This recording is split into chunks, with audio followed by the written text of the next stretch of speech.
මොකද්ද මේ black label double black කියන්නේ? බ්ලැක් ලේබල් එකෙන් ඩබල් බ්ලැක් එක වෙනස් වෙන්නේ කොහොමද? ඉතින් යාළුවනේ ජොනි වෝකර් රිවිව් එකේ තුන්වෙනි බොටල් එක විදිහට අදාරන් ආවා ඩබල් බ්ලැක් එක. සුබ සන්ධ්‍යාවක් ඔයගොල්ලෝ ඔක්කොටම. ඩබල් බ්ලැක් එක නෝමල් අර ජොනි වෝකර් එන වගේ බොක්ස් එකකින් හැබැයි මේක ඇතුළ හොදට ෆිට් වෙලා තියෙනවා මේ බ්ලැක් ලේබල් එක රෙඩ් ලේබල් එක වගේ නෙවෙයි හොඳ ෆිනිෂින් එකක් එක තියෙන එකක්. මම මේක දැන් ටයින් කරනවා. ඩබල් බ්ලැක් එක ගත්තොත් මේක 40ක් ස්ට්‍රෙන්ත් එකක් තියෙන 1 ලීටර් බොටල් එකක් තමයි මම අද රිවිව් කරන්න ගත්තේ. මේකට ඇත්තටම මොකද්ද හේතුව බ්ලැක් එකක් තියෙද්දි ඩබල් බ්ලැක් එකක් එන්න. අපි මේක අද රස විදින ගමන් ගැන කතා කරමු. බ්ලැක් ලේබල් කියන්නේ ඇත්තටම අවුරුදු 12ක් පරණ ඒජ් කරපු බ්ලෙන්ඩඩ් විස්කි එකක්. ඩබල් බ්ලැක් එකක් කිව්වොත් ඇත්තට මේක ඒජ් ස්ටේට්මන්ට් එකක් දාලා නැහැ. නෝ ඒජ් ස්ටේට්මන්ට් විස්කි කියලා තමයි ඒකට කියන්නේ. හැබැයි දැන් ඒක හොයාගෙන ගියාම ඇත්තටම මේක අඩුම ගානේ අවුරුදු 3ක්වත් පරණ විස්කි තමයි මේ බෝතලේ ඇතුලේ තියෙන්නේ.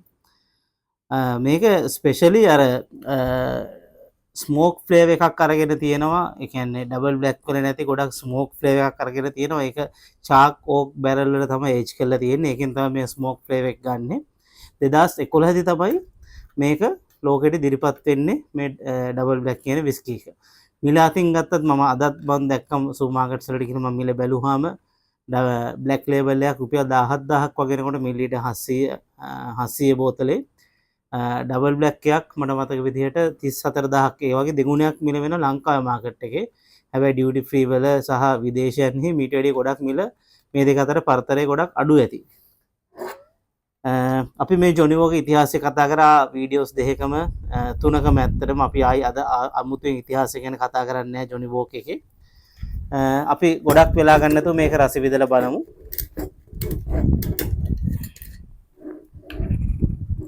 මේක ස්ටොපර් එකක් නම් එන්නේ නැහැ. ඇවිල්ලා නැහැ. බලන්න මේකේ අර පැහැ ගත්තොත් ඔගොල්ලෝ දකිනවා ඇති අර සාමාන්‍ය තිබ්බ බ්ලැක් ලේබල් රෙඩ් ලේබල් වලට වැඩිය ටිකක් තද පැහැයක් මේකේ තියෙනවා. ඒක තමයි අර ඩබල් බ්ලැක් කියන එකේ මීනින්ග් එකත් ඒක තමයි මම හිතන්නේ ගොඩක් අර ඩාර්ක් කලර් එකට මේක ගිහින් තියෙනවා. අපි මේක පොඩ්ඩක් බලමු අපි ස්මෙල් කරලා ඒක.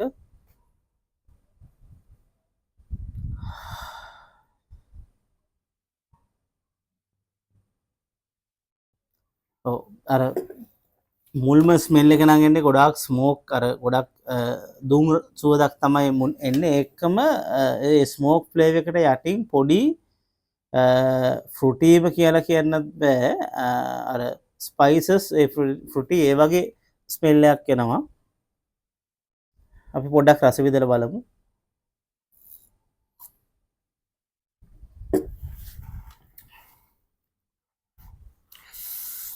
ඒකල ඇත්තටම අර දුමක් බිව්වා වගේ හා සමානයි මේ හරිම ස්මෝක් රසක් තමයි ඒකේ තියෙන්නේ. අපි පොඩ්ඩක් වතුර බින්දු කිහිපයක් අපි දාලා බලමු මේකට කොහොමද මේකේ රස තව වැඩි වෙන්නේ කියලා.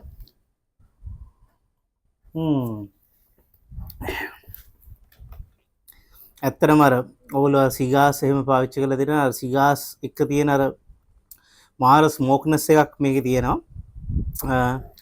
අපි තව පොඩි අයිස් කැට දෙකකුත් මේකට දාගමු ඒකම. ඇත්තටම මේ ජොනි වෝකර් අපි බ්‍රෑන්ඩ්ස් 4ක් කතා කරන්න බලාපොරොත්තු වෙනවා. ජොනි වෝකර් එකේ red, black, double black, gold label කියන එක. ඇත්තටම රෙඩ් ලේබල් එක ජොනි වෝකර් ඒගොල්ලෝ රෙකමන්ඩ් කරන්නේ ඇත්තටම චේසර්ස් එකක් විදියට අර බොටම් ලයින් විස්කි එකක් විදියට ඒගොල්ලෝ පාවිච්චි කරන්නේ. බ්ලැක් ලේබල් එක ගොඩක් වෙලාට ඒගොල්ලෝ රෙකමන්ඩ් කරනවා සෝඩාත් එක්ක චේස කරන්න. හැබැයි ඩබල් බ්ලැක් එකට එනකොට ඒගොල්ලෝ අනිවාර්යෙන් රෙකමන්ඩ් කරන්නේ on the rocks and water එක චේස කරලා තමයි මේගොල්ලෝ රෙකමන්ඩ් කරන්නේ. දැන් අර අයිස් කැට දෙකක් දාගත්තාම තියෙන එක නියම ස්මෝක් ෆ්ලේවර් එක. දැන් ඔයගලන්ට ගොඩක් ප්‍රශ්නයක් ඇති ගොඩක් අයට ඇයි ජොනි වෝකර්ට යට ලෙවල් එකේ ප්ලේ කරන විස්කියක් රෙඩ් ලේබල් තියෙද්දි මිඩල් ලෙවල් එකේ ප්ලේ කරන 12 years බ්ලැක් ලේබල් එකේ තියෙද්දි 2011 ඩබල් බ්ලැක් එකක් අරන් එන්නේ කියලා. ඔයගොල්ලෝ ගත්තොත් මේ නූතන ඉතිහාසය ගත්තොත් කියන්නේ අන්තිම අවුරුදු 10 20 30 40 වගේ කාලේ ගත්තොත් ඔයගොල්ලෝ දකින්න ඇති ගොඩක් ට්‍රෙන්ඩ් එකක් තිබ්බා සිංගල් මෝල්ට් වලට සහ ස්මෝක් විස්කි වලට. අයිලා කියන අයිලන්ඩ් එක මම හිතන්නේ මම ප්‍රොනවුන්ස් කරා හරි ඇති. අයිලා කියන අයිලන්ඩ් එක ස්කොට්ලන්තේ තියෙන ඒක ඒ අයිලන්ඩ් එකෙන් ප්‍රසිද්ධ වුණේ ස්මෝක් විස්කි වලට. ඒක ඩිස්ටිලරි 7ක් මට මතක විදිහට ඔපරේට් වෙනවා.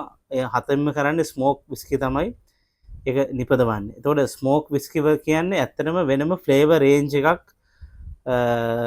මේ මිනිස්සු අතර පාවිච්චි වෙච්ච. ඒ වගේම සිංගල් මෝල්ට් විස්කි එකකුත් වෙනම ඒ කැටගරි එකක් තිබ්බ බ්ලෙන්ඩඩ් විස්කි වලට අමතරව. කියන්නේ ඒවට ආස කරන විස්කි ලවර්ස්ලා හිටියා.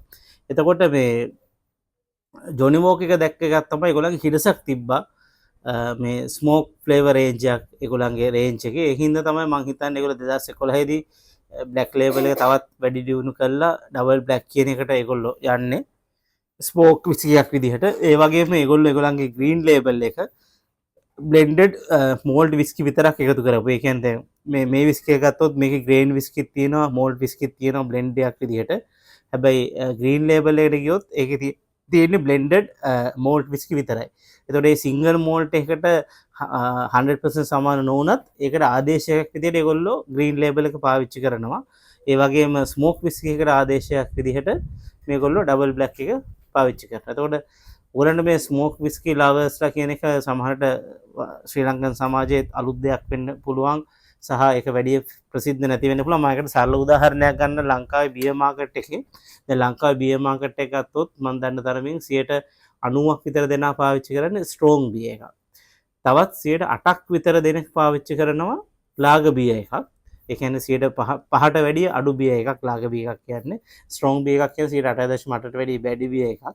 ඒ වගේම තව 2ක් 3ක් අතර ප්‍රමාණයක් පාවිච්චි කරනවා ස්ටවුට් කියන බියර් එක. ඔයගොල්ලෝ මේක රස දෙකට ස්ටවුට් බියර් එක. ස්ටවුට් බියර් එක අර කෝපි රස සහ තිත්ත රස, ස්මෝක් රස, ලොකු කැරමල් රසක් එක්ක තියෙන බියර් එක තමයි ස්ටවුට් බියර් කියන්නේ. ඒ වගේ මේ ලෝකෙ වෙනම සෙග්මන්ට් එකක් තියෙනවා ස්මෝක් විස්කි වලට. ඉතින් මේ ස්මෝක් විස්කි එකක් ඇත්තටම ගොඩක් වෙලාවට රෙකමන්ඩ් කරන්නේ ග්‍රිල් කරපු මීට් අයිටම් එකක්. මල්ලක ග්‍රිල් කරපු රෙඩ් මීට් නෑ. මං ග්‍රිල් කරලා ගත්තා චිකන් බ්‍රෙස්ට් එකක්.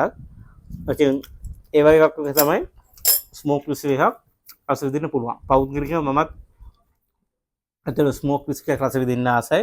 ඊට වැඩිය මම කැමති සිංගල් මෝල්ට් විස්කි එකක් රස විඳින්න. ඉතින් යාළුවෝ ගොඩක් දේවල් අපේ මේ වීඩියෝස් එක ඒගොල්ලන්ගේ නොලෙජ් එක ෂෙයා කරලා තිබ්බා. ඇත්තටම එක්කෙනෙක් අහලා තිබ්බා කොහොමද ෆේක් බොටල් එකක් සහ මේ ෆේක් නැති බෝතලයක් එහෙම අඳුරගන්නේ කියලාත් ඇත්තට මට ළඟ ලොකු අවබෝධයක් නම් ඒක ගැන නැහැ. හැබැයි මම මුල්ම කාලේ මම හිතාගෙන හිටියා මේ ස්ටොප් එකක් එන්නේ හොඳ බෝතලේ ස්ටොප් එකක් නැත්තේ ෆේක් බෝතලේ කියලා. එහෙම එකකුත් නෑ. අර මම දැක්කා එක්කෙනෙක් ස්කොට්ලන්තේ දැන් ඉන්න එක්කෙනෙකුත් අපේ වීඩියෝස් වලට එයා රිප්ලයි කරලා තිබ්බා, කමෙන්ට්ස් කරලා තිබ්බා. ඒ ස්කොට්ලන්තේ පවා ස්ටොප් එක නෑ කියන එක. ඉතින් ඒ ගැන ඔයගොල්ලන්ගේ අදහසත් තව දක්වන්න. ඒ වගේම ඊළඟටම රිවිව් කරන්න බලාපොරොත්තු වෙන ගෝල්ඩ් ලේබල් එක ඊළඟ සතියේ. ඉතින් දිගටම රැඳී සිටින වීඩියෝත් එක්ක ඔයගොල්ලන්ගේ හැම කමෙන්ට් එකක්ම ඔයාලා අඩුම ගානේ චියර්ස් කියලා දාන එක හැම කමෙන්ට් එකක්ම මාව දිරිමත් කරනවා. ඉතින් රැඳී ඉන්න යාළුවනේ අපි ආයි නැවත විස්කි රිවිව්ස් එක්ක හම්බෙමු. එහෙනම් චියර්ස්.